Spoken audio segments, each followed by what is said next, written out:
Hello students, welcome to Alex coaching classes. आज के इस वीडियो में हम पढ़ने वाले हैं क्लास 12th का मैथ चैप्टर 3 मैट्रिक्स। इसके पहले कुछ बेसिक कंसेप्ट है जिसको जान लेते हैं, उसके बाद एक्सरसाइज 3.1 करेंगे। तो चलिए वीडियो को स्टार्ट करते हैं। पहला कंसेप्ट है हमारा मैट्रिक्स। तो मैट्रिक्स होता क्या है? तो मैट्रिक्स एक रेक्टेंगुलर एरे होता है। A matrix is an order rectangular array of number और function. The number of function are called the element or entry। एक रेक्टेंगुलर रिप्रेजेंटेशन होता है नंबर और फंक्शन का, जिसे हम मैट्रिक्स कहते हैं। ठीक है, आप जितने नंबर इसके अंदर डालते हो, इस टाइप की, ये जो आप देख रहे हो बड़ा ब्रैकेट, इसके अंदर जितने भी नंबर होता है उसे या तो आप एलिमेंट कहोगे या फिर एंट्री। ठीक है, अब बच्चों देखो, इसको यहाँ जो नंबर आपको दिख रहे हैं 1 2 3 4 5 6 7 8, इसको अगर हॉरिजेंटली कंसीडर किया जाए तो इसे रो कहते हैं। क्या कहते हैं? रो।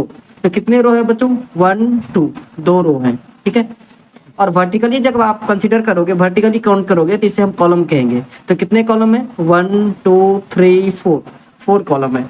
ठीक है, तो इसका ऑर्डर क्या हो जाएगा बच्चों? 2 × 4।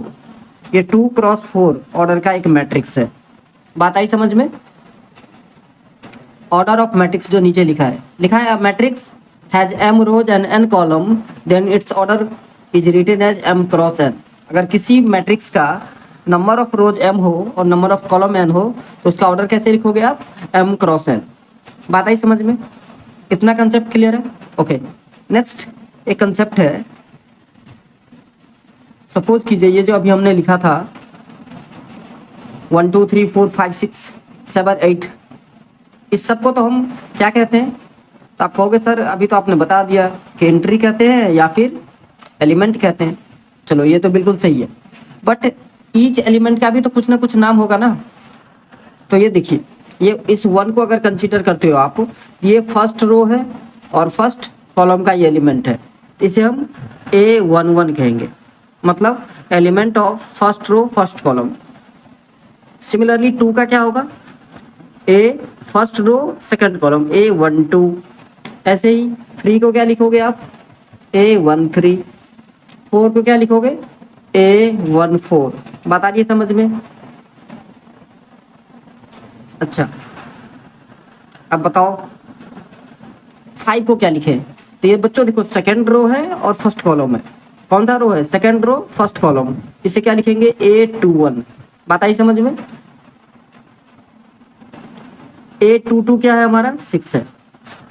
सो इस तरीके से आप ईच एलिमेंट को आइडेंटिफाई कर सकते हो। अगर आपसे कोई पूछ दे कि बताओ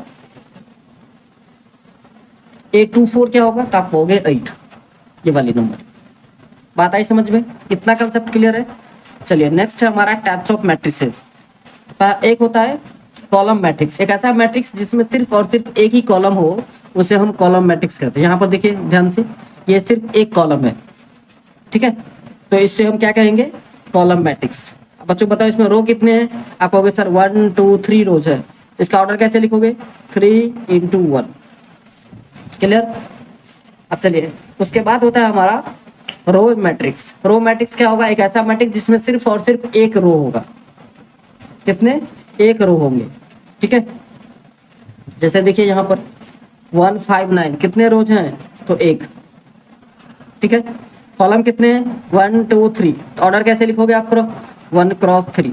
ठीक है, रो मैट्रिक्स समझ में आया? एक ऐसा मैट्रिक्स जिसमें सिर्फ और सिर्फ एक ही रो होगा, उसे हम क्या कहेंगे? Row matrix. चलिए नेक्स्ट है स्क्वायर मैट्रिक्स। एक ऐसा मैट्रिक्स जहां पर नंबर ऑफ रो और नंबर ऑफ कॉलम इक्वल होगा, उसे हम कहेंगे स्क्वायर मैट्रिक्स। ठीक है, यहाँ पर देखिए 2 रो है और 2 कॉलम है, तो यहाँ नंबर ऑफ रो इक्वल है नंबर ऑफ कॉलम के। तो इस टाइप के जो मैट्रिक्स होंगे उसे क्या कहा जाएगा बच्चों? Square matrix. बात आ रही है समझ में?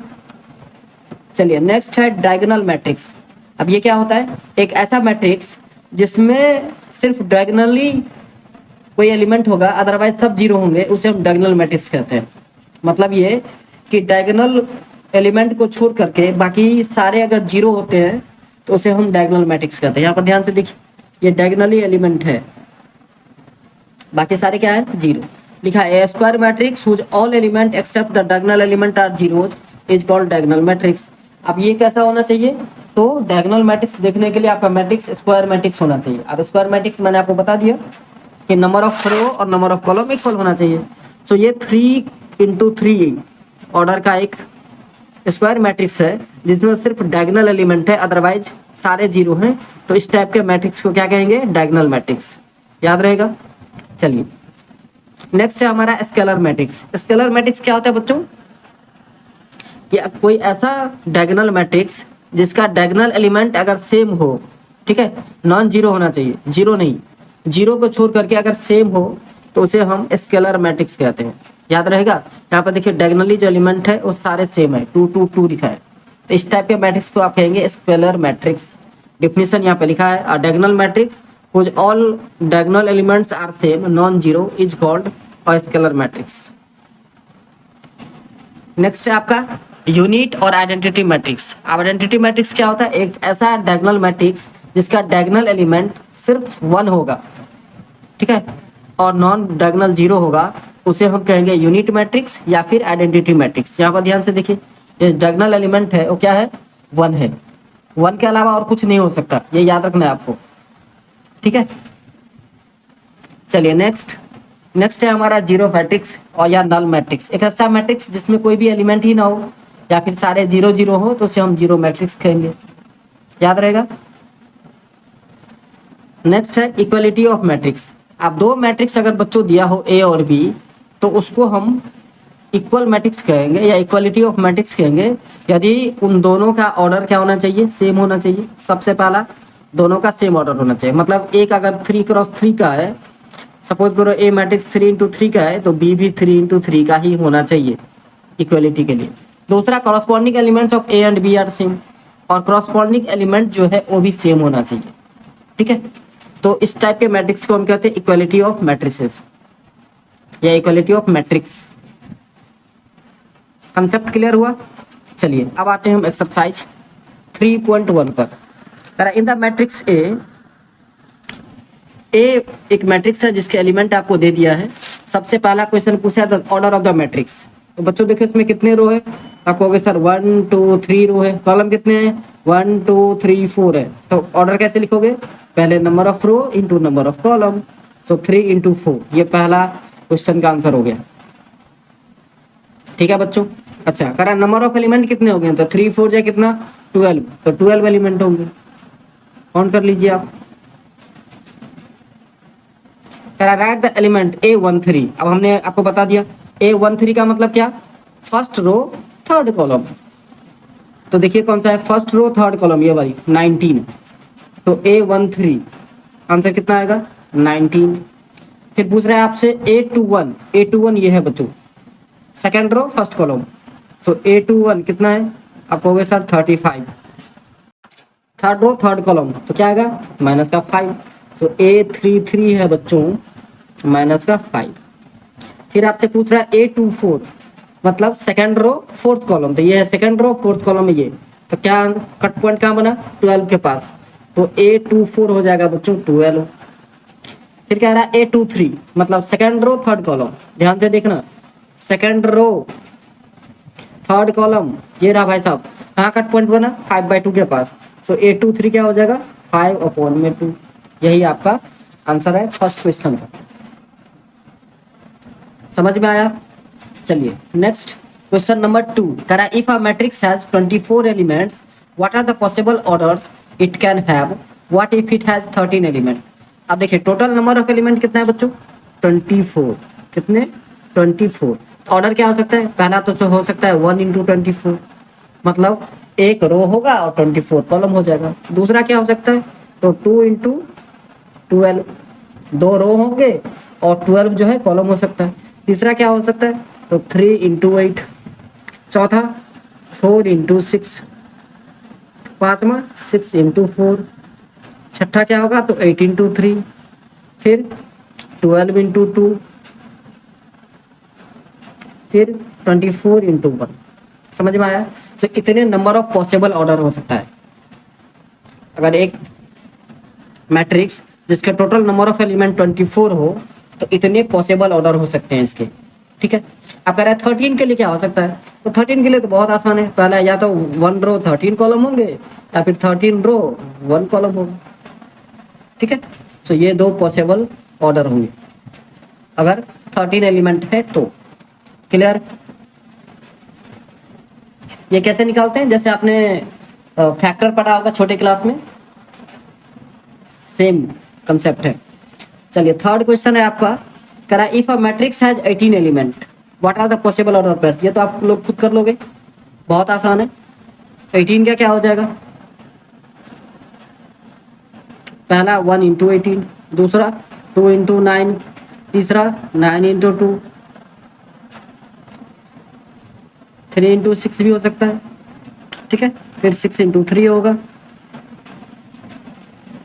9 इंटू 2 ऑलरेडी लिख ही दिए हैं, 18 इंटू 1, ठीक है।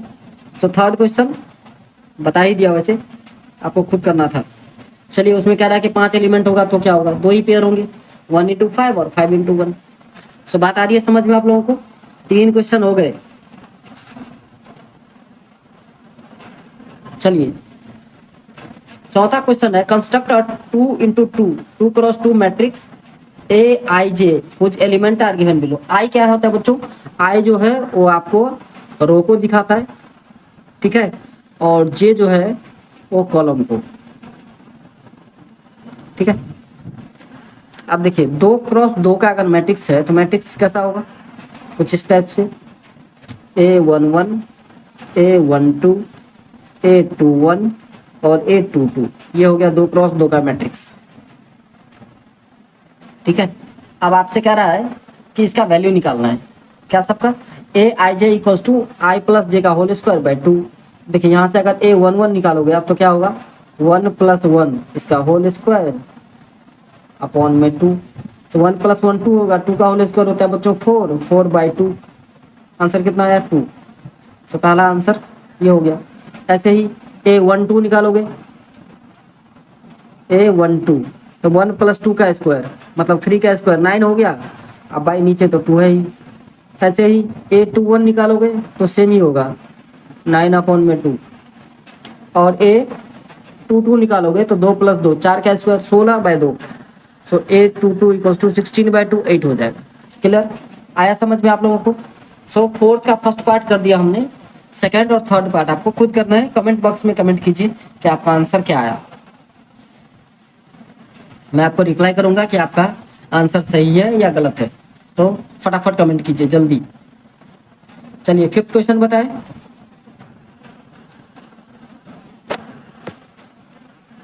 फिफ्थ क्वेश्चन है, construct a 3 cross 4 matrices whose element are given below. अब देखिए 3 क्रॉस 4 का मैट्रिक्स कितना होगा, 3 रो बनाना है आपको और 4 कॉलम बनाना है। तो A11 A12 A13 और A14 हो गया, 4 कॉलम बन गया। रो 3 ही बनाना है आपको, ठीक है। A21 A22 A23 और A24 A31 A32 A33 A34, ये हो गया आपका 3 क्रॉस 4 का मैट्रिसेस, ठीक है। अब इसमें भी वही करना है, ए आई जे का वैल्यू निकालना है। मतलब पहला वैल्यू हम एक निकाल देते हैं, आपको A11 निकालना है। तो क्या होगा बच्चों, लिखा है 1/2 -3 आए, सो -3 × 1 प्लस जे मतलब +1, ठीक है। सो -3 + 1 तो -2, लेकिन मॉड लगा है तो प्लस में आंसर आएगा। सो 1/2 × 2, 2 से 2 कैंसिल हो गया, कितना बचा 1, यही आंसर हो गया। बात आ रही है समझ में।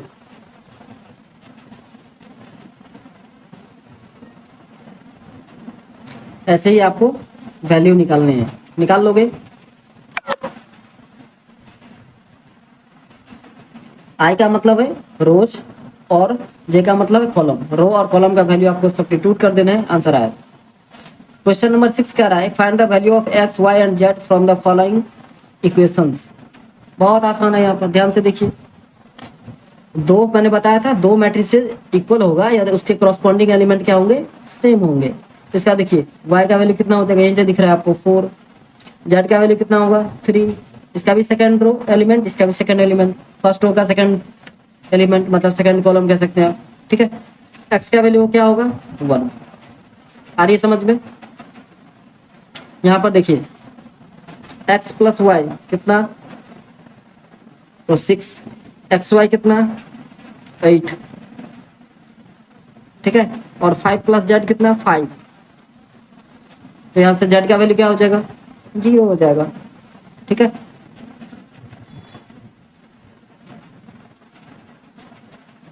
अब एक्स वाई अगर 8 है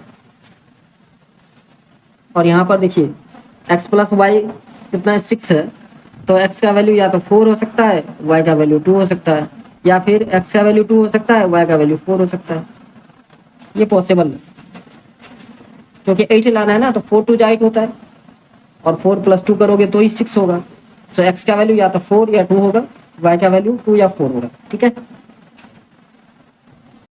नेक्स्ट है थर्ड में देखिए X plus Y plus Z का वैल्यू आपको दे दिया है कितना 9, और एक्स प्लस जेड कितना है 5। तो बच्चों देखो X plus Y plus Z में एक्स प्लस जेड का वैल्यू कितना है 5, सो 5 प्लस वाई कर देंगे आप तो कितना हो जाएगा 9। यहाँ से वाई का वैल्यू आपको पता चल गया कितना, आप कहोगे सर 4। क्लियर? अब देखिए दूसरा वाई प्लस जेड आपको 7 है, वाई का वैल्यू पता चल गया, तो जेड कितना हो जाएगा, तो 7 माइनस वाई मतलब 7 माइनस 4 3 हो जाएगा, ठीक। अब देखिए आपको y का भी वैल्यू पता चल गया, z का भी वैल्यू पता चल गया, तो x का वैल्यू नहीं पता चलेगा, बिल्कुल पता चल जाएगा। x का वैल्यू हो जाएगा 9 माइनस 7, x का वैल्यू आएगा आपका 2। क्या किया हमने, y का वैल्यू 4 पुट कर दिया और z का वैल्यू 3 पुट कर दिया, तो 4 प्लस 3 7 हो जाता, 9 माइनस 7 करोगे तो 2 आएगा। क्लियर? आसान है, 3.1 में कुछ भी नहीं है बच्चों, कुछ सेकंड का खेल है, एक बार आप समझ जाओगे आंख बंद करके कर सकते हो। चलिए नेक्स्ट क्वेश्चन नंबर 7, करें find the value of A B and C, A B C and D from the equation. अब ए बी सी डी का वैल्यू आपको फाइंड आउट करना है, इक्वेशन सॉल्व करना है जैसे आपने क्लास 10th में सॉल्व किया था एलिमिनेशन मेथड से। अब यहाँ पर देखिए a माइनस बी का वैल्यू कितना है -1, a माइनस बी जो है वो आपका -1 है, और दूसरा 2a माइनस बी जो है वो आपका कितना है बच्चों, तो 0 है। ये दो इक्वेशन हो गया, दोनों को सब्ट्रैक्ट कर दो तो माइनस प्लस माइनस ये कट जाएंगे, 2a a माइनस 2 है तो माइनस से, so minus a equals to minus का 1, माइनस माइनस कैंसिल, a का वैल्यू कितना है बच्चों 1, ये लो। अब a का वैल्यू सब्स्टिट्यूट कर दोगे तो किसका वैल्यू आ जाएगा, b का। अब देखो 1 minus B equals to minus का 1, b को राइट हैंड साइड ले जाओगे so 1 plus 1 equals to b, तो b का वैल्यू आपको पता चल गया कितना 2, ठीक है।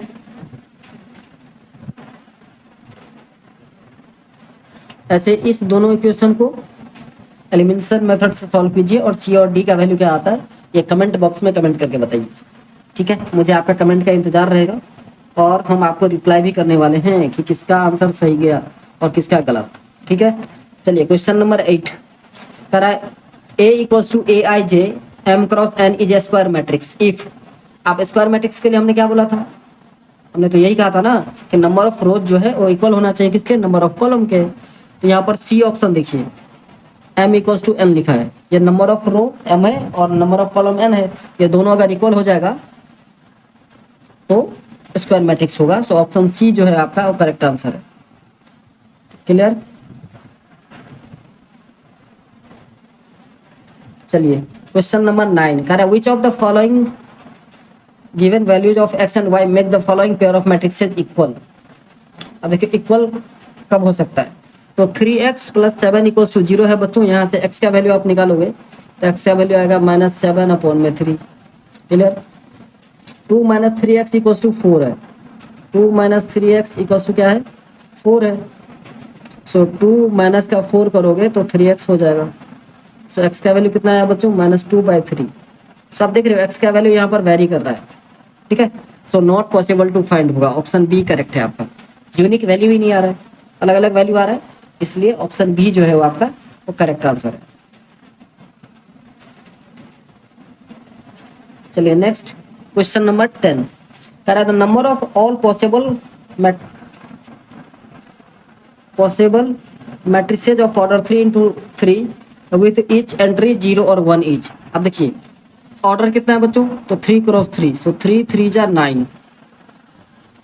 और आइडेंटिटी क्या सब लेना है, एंट्री लेना है आपको 2, सो 2 का पावर 9 कर दीजिए, तो total number of possible matrices हो जाएगा। सो 2 का पावर 9 होता है 512, जो आपके ऑप्शन डी में अवेलेबल है, यही आंसर है। आई होप आपको ये कंसेप्ट, बेसिक कंसेप्ट और एक्सरसाइज अच्छे से समझ में आया होगा। Thanks for watching, subscribe for more videos.